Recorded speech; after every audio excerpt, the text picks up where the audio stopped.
6 months or so. I can't do the next phase of this project without somebody seeing what I've done. And if you laugh, good. If you don't, that's good feedback for me.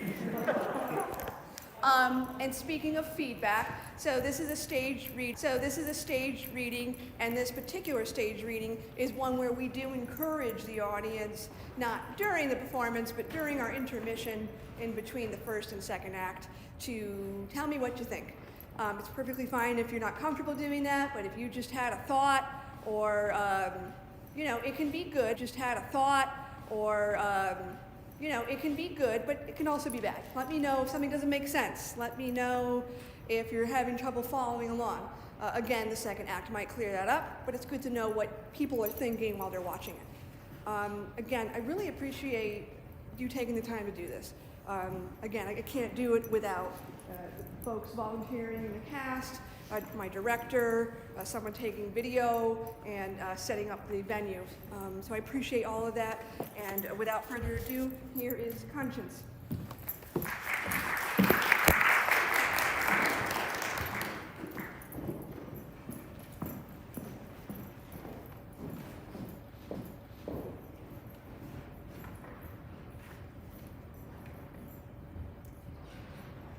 Conscience by Kate Kovacs.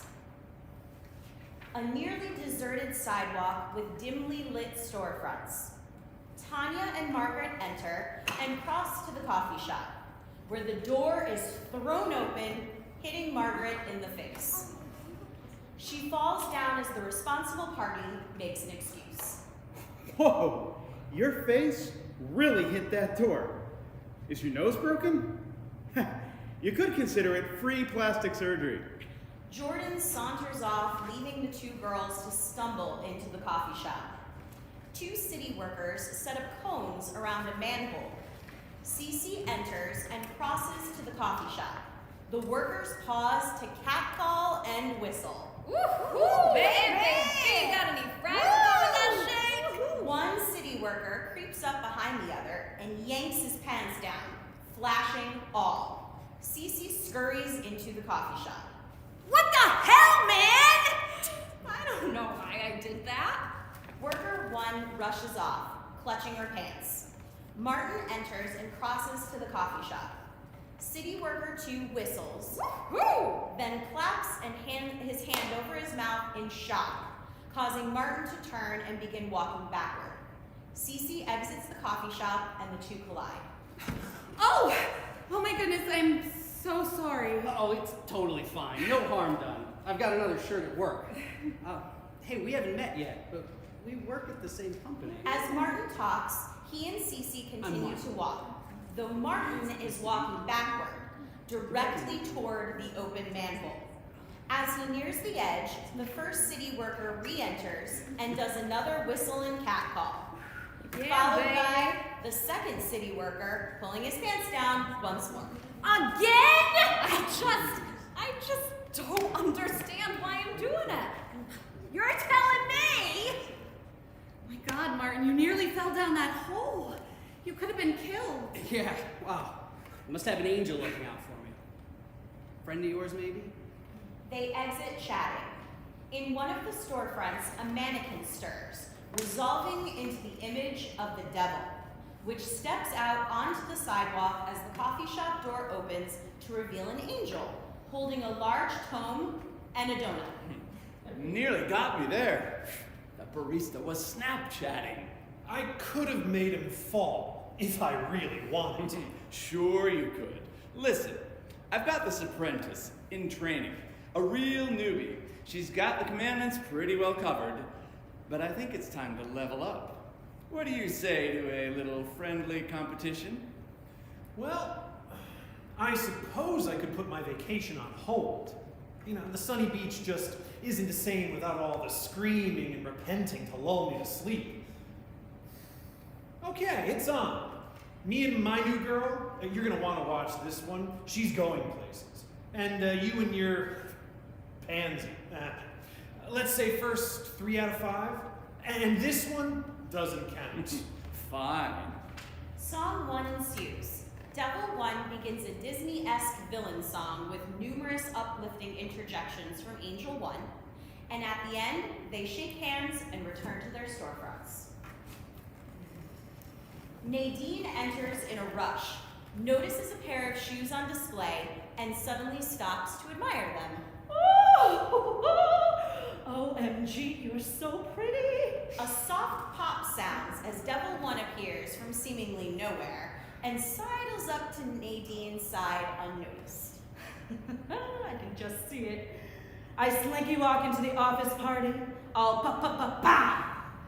And then Jordan finally sees how irresistible I am and how I look. Boom shakalaka, how do you like me now? No. $400? Hell, I can't afford that. Devil One sashays in Nadine's shadow, mimicking her movements and beginning to improvise. Song 2 ensues. Devil One reprises Song 1, with Nadine echoing the sentiments. Lastly, Angel One intercedes to end the song suddenly. Unless, maybe, you charge it? Devil One sings into Nadine's ear. Maybe I charge it. Yeah, I could charge them. And wear them to the party. And wear them to the party. And return them the next day. And return them the next day. For a full read. Angel One appears, holding a large tome, and gently whispers to Nadine. Wrong. Wrong. Wrong? That would be so wrong. Excuse me, do you mind? I'm working here. Yes, very wrong. It'd be Lying to the lying. salesperson. And more importantly, Lying to myself. I don't need outrageously expensive shoes to make myself desirable. I don't need some materialistic, idiotic, man-wrought notion of a female's worthiness as a potential mate. I'm a smart and beautiful independent woman. Watch out, Jordan, here I come. Devil One hisses in defeat as Angel One snaps his book closed. Nadine slowly exits with a new sense of purpose. Blackout. Office cubicles set back to back with Jordan and Martin working. Dude, you gotta see this meme. It's Patrick Swayze saying, "Nobody puts Baby Yoda in a corner." It's great. Martin. Oh, Martin. What? Jordan, Okay. what'd you say, man? Check it out. It's a good one. Oh, another Baby Yoda meme. Dude. Yeah, that's great. What is with you lately? Nothing. Well, no, it's this girl. Huh? Yeah? Yo, what's her name? Does she work here? Is it Michelle? Sheila? Tanya? Sissy? Oh boy, damn, she's fine. Cece. Her name's Cece. And yeah, she's way more than fine. She's smart, funny, and totally unavailable. Devil 2 pops up from behind Jordan's cubicle wall. Unavailable. No such thing. You know what you should do? You Should make a move. Stake a claim, man. If the other guy can't keep her, that's his problem. Angel 2 pops up from behind Jordan's cubicle wall. No. Let's not be too pushy here, okay? This is Martin's choice. Angel 1 pops up behind Martin's cubicle wall. Yes, choice. Everything is a choice between right and wrong, wrong and right. Right now just doesn't seem like the right time, you know? I mean, she's already got a boyfriend, and I'm not that kind of guy. What? That kind of guy? You mean the kind That that... knows what he wants and goes for it. The kind that sees an opportunity and makes it happen. The kind that gets her back to your place and makes her good, ready, with a little drinky drink and a little freaky freak, and gets that ass and just sort of Yeah, sort of that kind. Please stop that, please. And thank you for that gratuitous and perfectly vulgar display of exactly the kind of guy that you do not want to be. Being ridiculous, Jordan. Just forget it. I have to get back to these spreadsheets. They're due at 4 p.m. Okay, fine. But don't come crying to me when another weekend comes and goes and it's just you and your right hand celebrating Palm Sunday. Oh, come on. Oh, we won! Yes, naturally. All three consciences disappear behind the cubicle walls. Well, I'm outie. Got a hot date. Jordan closes his computer and gathers his coat and starts to walk off while looking at his phone. Huh. Oh, Tinder. The perfect wingman. Song 3 ensues. Jordan begins a rock anthem extolling the salacious benefits of swiping right. As the song ends, Jordan begins to exit, but runs right into Margaret as she rushes in, holding a stack of papers. All three crash to the floor. Oh, well, didn't see you there. Oh, gonna be late. Still gotta do my pre-bait. Gotta take one out of the chamber, you know? Jordan storms off, leaving Margaret alone to gather her papers. As she stands up, she notices a white feather and picks it up. Hey, Martin, is this yours? Seeing Martin doesn't notice her, Margaret slowly walks off. Martin continues to work as Devil 1 rises from behind his cubicle wall. Martin. Aren't you curious? Just a smidge? What could it hurt? Go ahead. Go and check her status on... Facebook. She's got to be on Facebook. I'll just, take a quick look. No recent pics of the boyfriend. Watching a lot of Hallmark movies, apparently. A summer trip to see her folks in LA. Oh! Red string bikini. Red, did you say? Oh, God. Oh, let's leave him out of this. Now, time to recap. Competition appears to be absent, sappy chick flicks abound, and a long stay with mommy and daddy. And don't forget, the bikini, color red. Methinks she might not be as unavailable as first assumed. What could it really hurt to reach out? Go ahead, send her a DM. Yeah, I'll send her a private message. Just a simple, hey, and see where it goes, DM. Is that what they're calling it these days? Okay, go get him, Martin. I'm rooting for you. Blackout. A third hidden office cubicle appears, with Daniel slowly scrolling through a comments section of a website page. Oh, yeah? Well, you're the loser. Who even asked you? Just a stupid, ignorant keyboard warrior. Probably sitting all day playing an RPG of some elven princess, catfishing all the other desperate idiots. I don't know why I bothered trying to educate these bigoted asshats. Devil 2 appears, striding across fallen papers to peer over Daniel's shoulder. You should totally troll that guy. Devil 2 saunters off. Song 4 ensues. Daniel launches into a Weird Al Yankovic-style techno rap. As the song ends, Margaret enters, spotting additional pages she had misplaced. She picks them up and notices several of them are burned on the edges. Blackout. A loud, trendy bar with Cece, Nadine, and Tanya drinking at a table. Oh my God, girl, that trip to the beach seemed to really do you some good. You totally needed a recharge, because you've been looking real ratchet. Well, for like the past couple of months, you know what I mean? 4 weeks away though, who even has that much unused vacation time?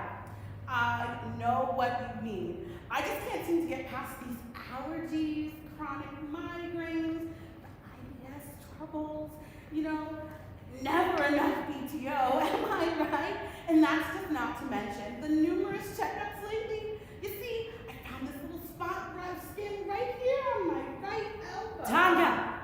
enough with the WebMD commentary.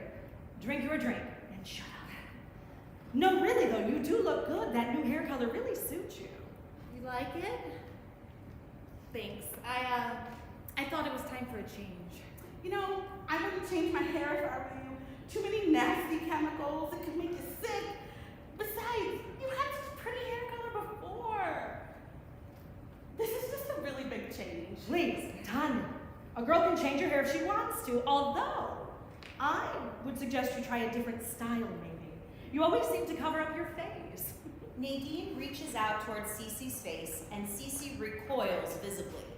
This is followed by a loud crash as a barback drops a drink case, causing Cece to lurch up out of her chair in a panic. A flashback ensues. Cece stands alone next to a pile of broken dishes. Her boyfriend, in shadow, gesticulates wildly and suddenly slaps her. Cece! Cece! The bar scene returns to view. Girl, what is your baggage tonight? Oh, God, I have to go. I forgot to feed my cat. Cece leaves, a hand to her face. You know, I had a cat once. Scratched me like 40 times. They all got infected. I nearly lost my hand. Girl. Blackout. A crowded DMV. Devil 1 and Angel 1 are seated amongst the patrons, conversing, while Devil 2 wreaks havoc as Angel 2 attempts to mitigate. Next! DMV again? This is the last time I let you pick. I'm telling you, that girl can see us. You know what happened the whole year was thrown off. 2020, the year of the dumpster fire. I can't go through that again. Repetitive jury duty or single apocalyptic events. That's my MO. I'm not taking the blame for another year-long shitfest. During the conversation, Devil 2 slaps the side of a digital counter, effectively skipping the next patron in line. Excuse me. I believe I am next. But I was next. My number? It was next? Margaret is shuffled to the back of the line as Devil 2 zips over to Devil 1 for a well-deserved high five. Yeah, we don't want another repeat of last time. I think we went too easy on that last one, allowing such silly things as free will and the tweeting. Oh, the endless tweeting. No, we must be much harder on this one. Very well. Change of turns. The score is currently 2-1, but double or nothing to whichever side wins the girl. Song 6 ensues. Devil 1 and Angel 1 lead the ensemble in a reprisal of the opening number. As the song ends, Devil 1 holds his hand out to Angel 1. Are you sure you want to make a deal with the devil? They shake hands to seal the deal, while Devil 2 pulls the fire alarm, causing Jordan to grab the fire extinguisher. He then inadvertently sprays Margaret in the face. End of Act 1.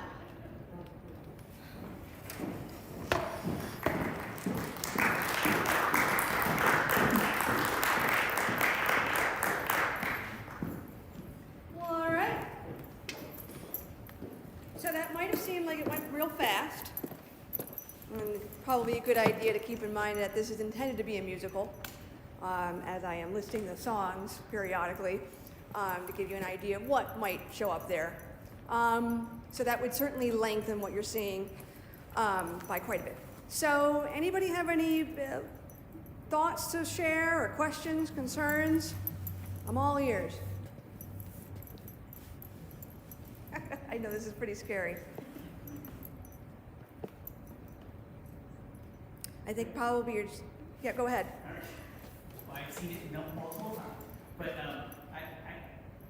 would say we still could make it clearer that Margaret sees the angel and the devil,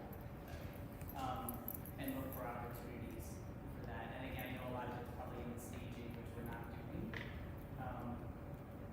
But I'm just wondering if there's opportunity to have something mentioned about that earlier, that she's the one person who sees them.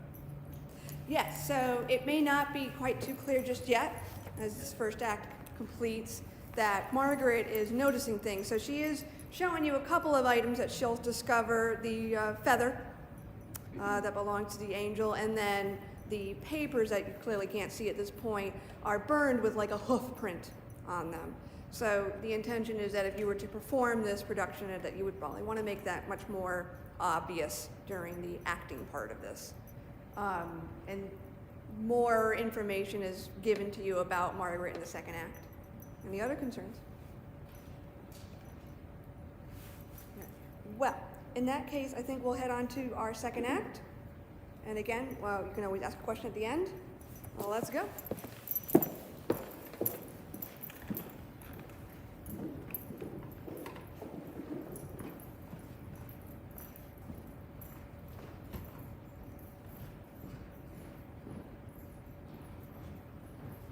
A nearly deserted sidewalk with dimly lit storefronts. Margaret enters and crosses to the coffee shop, where she nervously approaches the door, which does not get thrown open. Margaret breathes a sigh of relief and enters the shop. The same two city workers enter and set up the construction site again. Listen, me and you, we gotta come to an understanding here, all right? It's simple. I do my little greetings whenever the urge hits me, and you do nothing, okay? No grabbing, no pulling, no touching whatsoever, capiche? Margaret exits the coffee shop and suddenly hears a catcall and whistle from City Worker 1. Yeah, baby, hey, nice, woo! She preens, thinking the attention is for her, when in actuality, Jordan had just exited the shop behind her and was garnered all the attention. Woohoo! All right, nice kicks you got there, man. Hey, are those the new 360 dual action auto-detecting skid-free, laces-free, special limited, one-of-a-kind speed walking sneakers? Yeah, man. You like? Cost me like next month's rent, but totally worth it though. Chicks dig 'em. Jordan exits and bumps into Margaret, who then spills her drink and starts to shake with anger. She steps into the street, throws her empty cup at Worker 2, and grabs City Worker 1. You see me? I'm right here. Right goddamn here. Please, ma'am, I got a no-touch policy. Right. City Worker 1 glares meaningfully at Worker 2 as both workers exit. Why don't they see me? Why don't they notice me? Song 7 ensues. Margaret laments her invisibility with a sorrowful power ballad. The song abruptly ends as Devil 2 and Angel 2 appear. See me? See you? I can see you. You're real? Devil 2 is caught playing with the construction cones, creating a potential hazard for Margaret. What are you doing? You've been causing everyone to ignore me? It's your fault! Margaret advances on Devil 2, then sees Angel 2 ineffectually trying to replace the missing cones. She rounds on him. And you've been doing it too! Oh, me? Oh, no. I'd never. I'm trying to help you. A likely story. She needs way more help than you could muster. Margaret turns once more to rail at Devil 2, but in her haste, she loses her balance, falling backwards and down the open manhole. Oh, no! You missed a cone! Devil 2 saunters off. Hello? Anyone? I'm very badly hurt. Angel 1 looks toward the manhole in shock, and then slowly backs away to exit. Help! Hello? Typical. In the silence, Nadine enters. She crosses to the shoe display. She whips out her credit card, glances from card to shoes several times. Fuck it. Nadine strides into the shoe store with determination. Blackout. A bustling coffee shop. Cece sits alone. She is visibly agitated by the noises and frantic energy of the place.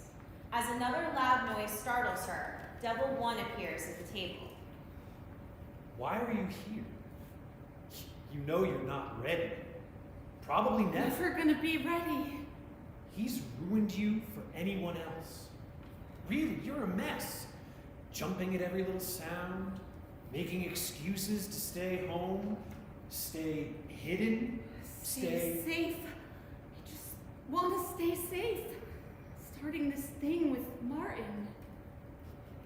Martin? Martin enters and stands by the table, hesitant. Hey, I wasn't sure you'd be here. You needed to reschedule a few times. Your hair must be really dirty. Martin, I'm sorry. I haven't been fair to you. I haven't been honest either. Either stay and tell him about your failed relationship. You know, the one where you were too weak to leave for 5 years. Or go drown those fears and sorrows with a nice bottle or two. 2 coffees, please. Devil 1 slinks away, causing another crash. Cece, it's okay. I can tell you're dealing with something big. You don't have to tell me if you're not ready. Just know that I'm here for whatever. Nothing serious. A walk, see a movie, grab lunch, or a cup of coffee. Song 8 ensues. Martin encourages Cece to leave her troubles behind with a tender acoustic ballad. Blackout. Daniel is at his cubicle, trolling again. Jordan walks by. Oh, I get it. You can dish it, but you can't take it. And I'm not arguing. I'm just explaining why I'm right. Right about what, Microsoft? That the last date you were on was probably under some girl's desk, just plugging back in her monitor. Go back to living vicariously in your VR set, Captain Undateable. Jordan saunters off. Undateable, huh? Well, we'll just see about that, you Horror the Explorer. Song 9 ensues. Daniel reprises his nerd anthem, though a little more aggressively this time. Blackout. A checkout counter with a board clerk. Margaret is selecting one last item to place on the belt for purchase when Tanya hustles in with a loaded basket containing various over-the-counter drugs and medical items. She bypasses Margaret to begin checking out first. Hey! I was very clearly next. Can that go so quick? I'm really in a hurry. I have an important doctor's visit next. You see, I've been having these strange throbbing sensations in my lower back that sort of radiate outward. It really causes havoc with my double vision and vitiligo. I mean, a girl just can't catch a break, you know? But I think this consultation will be the one that beats all the other consultations. Tanya pauses in her ramble and notices Margaret's strange assortment of items being bagged by the clerk, including a shovel, rope, axe, zip ties, hunting knife, and bleach. Huh, bleach. I used to have the worst allergic reaction to that stuff. It turned my skin blue and I lost my eyebrows. I couldn't show my face for a whole 2 weeks. Well, I'm off. Wish me luck. Tanya exits while Margaret paces in anger. Song 10 ensues. Margaret reprises her lament, peppering in a bit more crazy as the song crescendos. Can I get a price check on Lumberman Special? Blackout. Tanya sits on a doctor's exam table, fiddling with a pressure cuff, as the doctor walks in, looking over her chart. So, Doc, give it to me straight. Hmm? I can handle it. Yeah, this is absolutely astounding.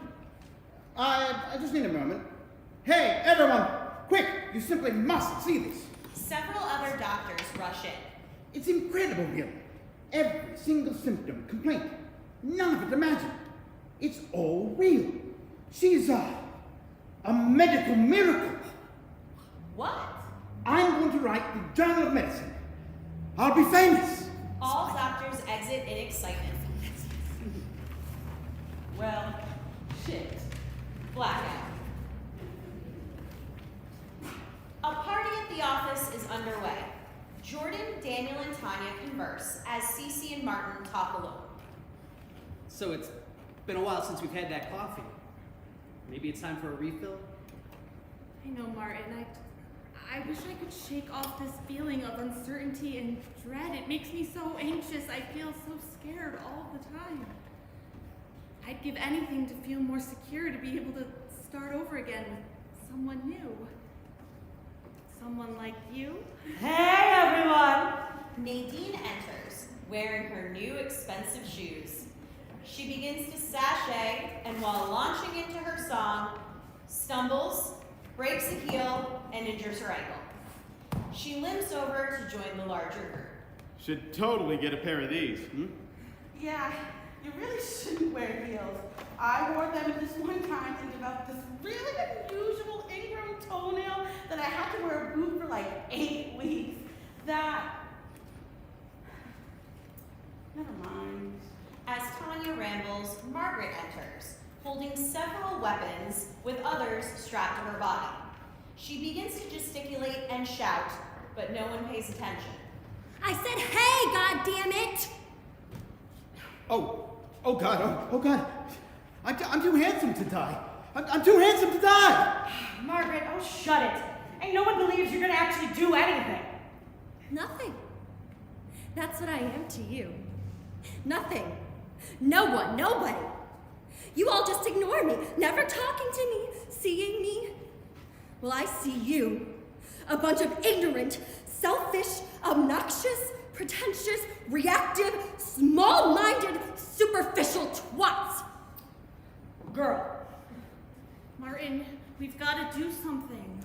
I know, but it's like she's got eyes in the back of her head. Huh. Never noticed she had blonde hair before. We need a distraction. Suddenly, 2 armed officers storm in. Everyone freeze! We've received word of a highly dangerous criminal in this office. You there, don't move! Both officers rush toward the cowering group and surround Daniel, forcing him into cuffs. We're placing you under arrest. You have the right to remain silent. Anything you say can and will be used against you in a court of law. You have the right to an attorney. If you cannot afford an attorney, one will be provided for you. Do you understand the rights that I have read you? I'm confused. Yes, this is unexpected. Hello? What is going on? Simmer down, man. We've reason to believe this hardened criminal is responsible for the recent cyber attack on several gaming and cosplay community sites, including impersonating many affluent female celebrities in order to scam unwitting, desperate male gamers out of thousands in Bitcoin and digital currency. It's despicable. It was just so easy. They fall for a pretty face and sweet Tinder pic every time. What? No. The officers move to take Daniel away, completely ignoring Margaret. Wait! What the hell? I'm standing here, right here, dripping in weapons, ready to take out all of these losers, and you're just gonna go? No. I refuse to stay silent. I'm here, and I'm gonna tell everyone about the sneaky beings going around causing all the trouble for everyone. They whisper thoughts to you, convincing you to do things you wouldn't normally do. They cause accidents, convince you to make terrible choices, and make people ignore you and cut you in line, and you can't see that, you can't! But I can. I can see them doing those sneaky, conniving, devilish things, and I'm here to tell you all that I'm going to go down with them! You take the comma convict and I'll take the nut job. Officer 1 grabs Margaret and cuffs her. Hey! I'm not done! They need to hear all about the angels. Officers drag off Margaret and Daniel. Oh my God, that was scary. Yeah, totally was, but it's over, and you're fine. Everyone's fine. Fine. Speak for yourself. I owe a shit ton of money. I think I swiped right on him. Jordan storms off, with Nadine limping quickly after. as Tanya slowly follows. You know what they say, the first time that convicts often achieve parole early, and 55% of them return to their last intended victim to complete the job. I watch a lot of Criminal Minds. Song 12 ensues. Martin reprises his ballad with Cece joining in. Come on, let's get that second cup of Joe. As Cece and Martin embrace and exit, Devil 1 appears, followed by Angel 1. Well, a lifetime in the loony bin ought to take care of our little problem child. Though I was kind of rooting for the kid towards the end there. Very convincing. A little unflattering, maybe? Yes, it did seem uncertain there for a time. Her uncanny ability to slide beneath the radar was quite troublesome. Now, for the winnings. May I suggest a pair of those new custom-painted, light-up, auto-lacing high tops? I'm a size 12. Why? Uh-huh. So am I to understand that you think you've won this little wager? Well, I'll admit my protege was certainly ambitious, but did lend a hand toward the ultimate victory. Oh, pray tell, what devious battle plan was that? Well, the final push needed to send our little thief in elf's clothing over the edge. Oh, you think it was your devil may care less that did the convincing? Let's take a look again, shall we? The third cubicle appears with Daniel busily typing away, while Devil 2 subliminally suggests that Daniel send the malware virus he created. I could send this now and destroy them. All of them, with their stupid comments, and make them Pay pay. me big time. I am so done with this unpaid apprentice bullshit. Pay me an experience, please.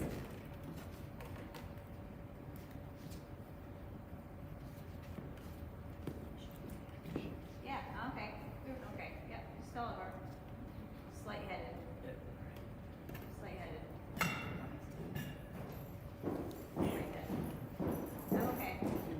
Yeah, no, I'm okay. I just got lightheaded. I think I was a little hot. Just a little hot, that's all. I'm good. I'm okay. I just got a little lightheaded. Started to get a little warm, overheated. I'm good. Thank you. I apologize for that. Sorry about that. It's okay. Overheated. Overheated. No, I'm good. I just got overheated. That's all. It's the lights. That's all. I apologize. Devil 2 saunters off as Daniel's cell phone dings. Huh. That Horde of France actually liked me back. Or more accurately, the double D blonde sorority version of me. Well, I guess I can hold off on my revenge for now. Looks like I've got a hot date. Watch out, Jordan! Here I come! He grabs his stuff and rushes off, leaving his computer on. Angel 2 appears and nervously looks after Daniel. Oh my, what do I do? Should I wait for his return? Oh God. Oh, do I convince him to delete the virus, or maybe I can help him, convince him to do something to delete the virus. I don't know what to do. Angel 2 accidentally knocks over a collection of figurines, creating a domino effect, which results in the triggering of the malware virus. A successful message sound pings.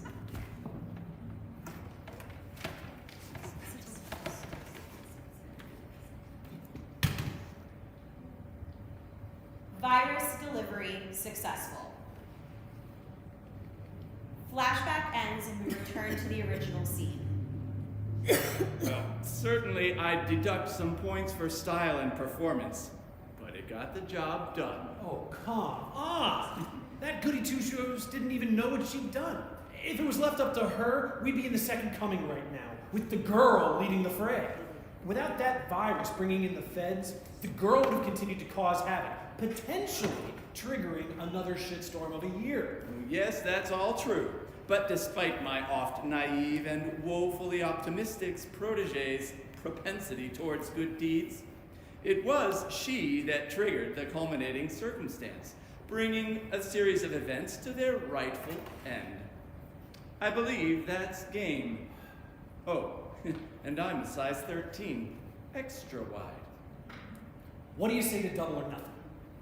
You're on. Blackout. A deserted sidewalk with dimly lit storefronts. Angel 2 is wandering alone, looking dejected. She comes across the construction site and kicks a construction cone in frustration. It topples down into the open manhole. A shout is heard. Angel 2 bends over to peer down the opening. Suddenly, a city worker pops up and they lock eyes. Hey, I'm working here. Wait a minute. I can see you? Uh-oh. Blackout. End of Act 2.